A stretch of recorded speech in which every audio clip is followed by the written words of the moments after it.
आप सभी को जय श्री कृष्ण। आज हम भागवत गीता के दूसरे अध्याय संख्या योग के 48वें श्लोक की व्याख्या पढ़ रहे हैं। अगर वीडियो अच्छी लगे तो वीडियो को लाइक करें और चैनल को सब्सक्राइब करें। व्याख्या। किसी भी कर्म में, किसी भी कर्म के फल में, किसी भी देश, काल, घटना, परिस्थिति, अनंत कारण, वही कारण आदि प्राकृत वस्तु में तेरी आसक्ति न हो, तभी तू निर्लिप्ततापूर्वक कर्म कर सकता है। अगर तू कर्म फल आदि किसी में भी चिपक जाएगा तो निर्लिप्तता कैसे रहेगी, और निर्लिप्तता रहे बिना वह कर्म मुक्तिदायक कैसे होगा। आसक्ति के त्याग परिणाम क्या होगा। सिद्धि और असिद्धि में समता हो जाएगी। कर्म का पूरा होना अथवा न होना, सांसारिक दृष्टि से उसका फल अनुकूल होना अथवा प्रतिकूल होना, उस कर्म को करने से आदर निरादर, प्रशंसा निंदा होना, अनंत कारण की शुद्धि होना अथवा न होना आदि आदि जो सिद्धि और असिद्धि है उसमें सम रहना चाहिए। कर्मयोगी की इतनी समता अर्थात निष्काम भाव होना चाहिए कि कर्मों की पूर्ति हो जाए न हो, फल की प्राप्ति हो चाहे न हो, अपनी मुक्ति हो चाहे न हो, मुझे तो केवल कर्तव्य कर्म करना है। साधक को असंगता का अनुभव न हुआ हो, उसमें समता न आई हो, तो भी उसका उद्देश्य असंग होने का, सम होने का ही हो। जो बात उद्देश्य में आ जाती है वह अंत में सिद्ध हो जाती है।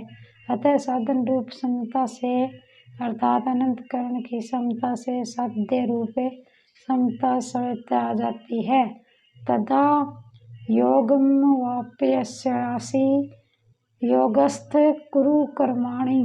सिद्ध असिद्धि में सम होने के बाद उस समता में निरंतर अटल स्थित रहना ही योग सत्य है, होना है। जैसे किसी कार्य के आरंभ में गणेश जी का पूजन करते हैं तो उस पूजन को कार्य करते समय हरदम साथ में नहीं रखते, ऐसे ही कोई यह न समझ ले कि आरंभ में एक बार सिद्धि असिद्धि में सम हो गए तो अब उस समता को हरदम साथ में नहीं रखना है, राग द्वेष करते रहना है। इसलिए भगवान कहते हैं कि समता में हरदम स्थित रहते हुए भी ही कर्तव्य कर्म को करना चाहिए।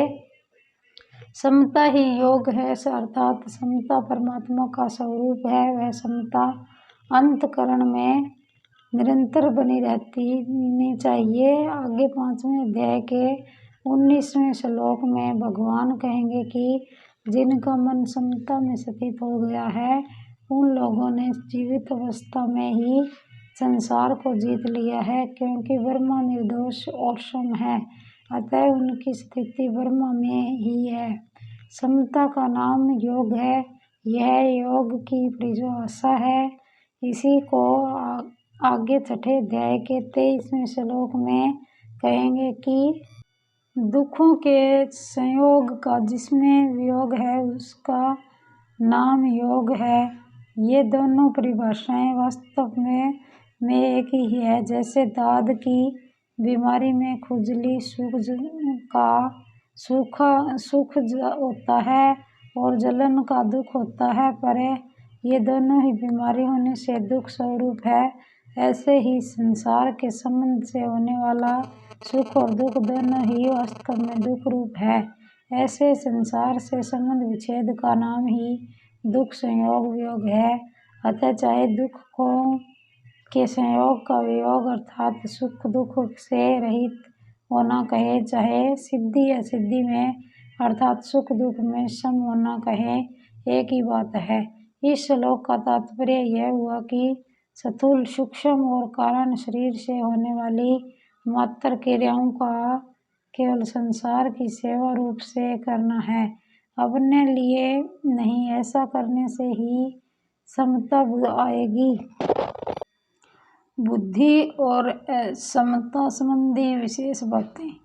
बुद्धि दो तरह की होती है, अवयव व्यवसायत्मिका और व्यवसायत्मिकता, जिसमें सांसारिक सुख, भोग, आराम, मान, बढ़ाई आदि प्राप्त करने का ध्येय होता है, वह बुद्धि व्यवसायत्मिका होती है।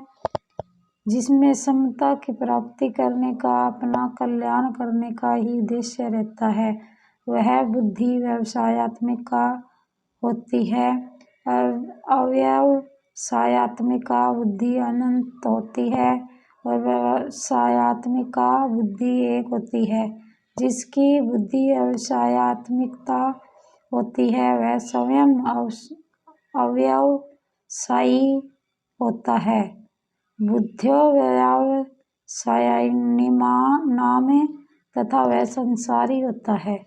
जिसकी बुद्धि व्यवसायत्मिका होती है, वह स्वयं व्यवसायी होता है तथा वह साधक होता है। समता भी दो तरह की होती है, साधन रूप समता और साध्य रूप समता। साधन रूप समता अनंतकरण की होती है और साध्य रूप समता परमात्मा तत्व की होती है। सिद्धि असिद्धि, अनुकूलता प्रतिकूलता आदि में सम रहना अर्थात अनंतकरण में राग द्वेष का न होना साधन रूप समता है, जिसका वर्णन गीता में अधिक हुआ है। इस साधन रूप समता से जिस स्वतः सिद्ध समता की प्राप्ति होती है, वह साध्य रूप समता है, जिसका वर्णन इसी अध्याय के 53वें श्लोक में तथा योग में व 85 पदों से हुआ है।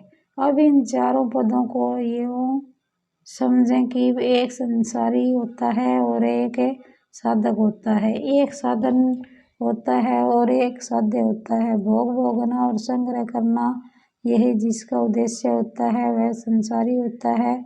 उसकी एक व्यवसायत्मिका बुद्धि नहीं होती, प्रत्युत कामना रूपी शाखाओं वाली अनंत बुद्धियाँ होती है। मेरे को तो समता की प्राप्ति ही करनी है, चाहे जो हो जाए, ऐसा निश्चय करने वाली व्यवसायत्मिका बुद्धि होती है। ऐसा साधक जब व्यवहार क्षेत्र में आता है, तब उसके सामने सिद्धि असिद्धि, लाभ, हानि, अनुकूल प्रतिकूल परिस्थिति आदि आने पर वह उनमें सम रहता है, राग द्वेष नहीं करता। इस साधन रूप समता से वह संसार से ऊंचा उठ जाता है।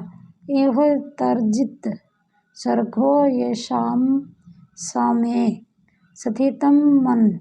साधन रूप समता से स्वतः सिद्ध स्वरूप परमात्मा की प्राप्ति हो जाती है। निर्दोषम ही सम ब्रह्म तस्माद् ब्रह्माणि ते स्थिता। परिशिष्ट भाव। पातंजल योग दर्शन में चित्तवृत्ति निरोध रूप साधन को योग कहा गया है।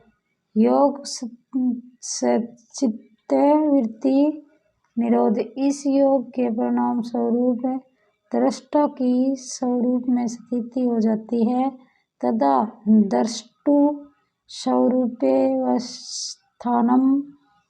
इस प्रकार पातंजल योग दर्शन में योग का जो परिणाम बताया गया है, उसी को गीता योग कहते हैं। समतम योग उच्यते तदम विदधु खश्म योग वियोगम योग संगीतम। तात्पर्य है कि गीता चित्तवृत्तियों से सर्वथा संबंध विच्छेद पूर्वक स्वतः सिद्ध सम स्वरूप में स्वाभाविक स्थिति को योग कहती है। इस योग अर्थात समता में स्थित होने पर फिर कभी इससे वियोग अर्थात व्युत्थान नहीं होता, इसलिए इसको नित्य योग भी कहते हैं। चित्तवृत्तियों का निरोध होने पर जो निर्विकल्प अवस्था होती है, पर समता में स्वतः सिद्ध स्थिति का अनुभव होने पर निर्विकल्प बोध होता है। निर्विकल्प बोध अवस्था नहीं है, प्रत्युत संपूर्ण अवस्थाओं में से अतीत तथा उनका प्रकाशक एवं संपूर्ण योग साधनों का फल है। अवस्था वर्ण तो निर्विकल्प और सविकल्प दोनों होती है, पर बोध निर्विकल्प ही होता है। इस प्रकार गीता का योग पांचजन्य योग दर्शन के योग से बहुत विलक्षण है। पांचजन्य दर्शन योग के योग का अधिकारी है वह जो मूढ़ और क्षिप्त वृत्ति वाला नहीं है, प्रत्युत विक्षिप्त वृत्ति वाला है, परंतु भगवान की प्राप्ति चाहने वाले सब के सब मनुष्य गीता के योग के अधिकारी हैं। इतना ही नहीं, जो मनुष्य भोग और संग्रह को महत्व न देकर इस योग को ही महत्व देता है और इसको प्राप्त करना चाहता है, ऐसा योग जिज्ञासु भी वेदों में वर्णित सकाम कर्मों का अतिक्रमण कर जाता है। जिज्ञासु उर्पी योगस्य शब्द ब्रह्माति प्रवर्तिते संबंध 39वें से 48वें श्लोक तक जिससे संबुद्धि का वर्णन हुआ है, सकाम कर्म की अपेक्षा उस संबुद्धि की श्रेष्ठता आगे के श्लोक में बताते हैं।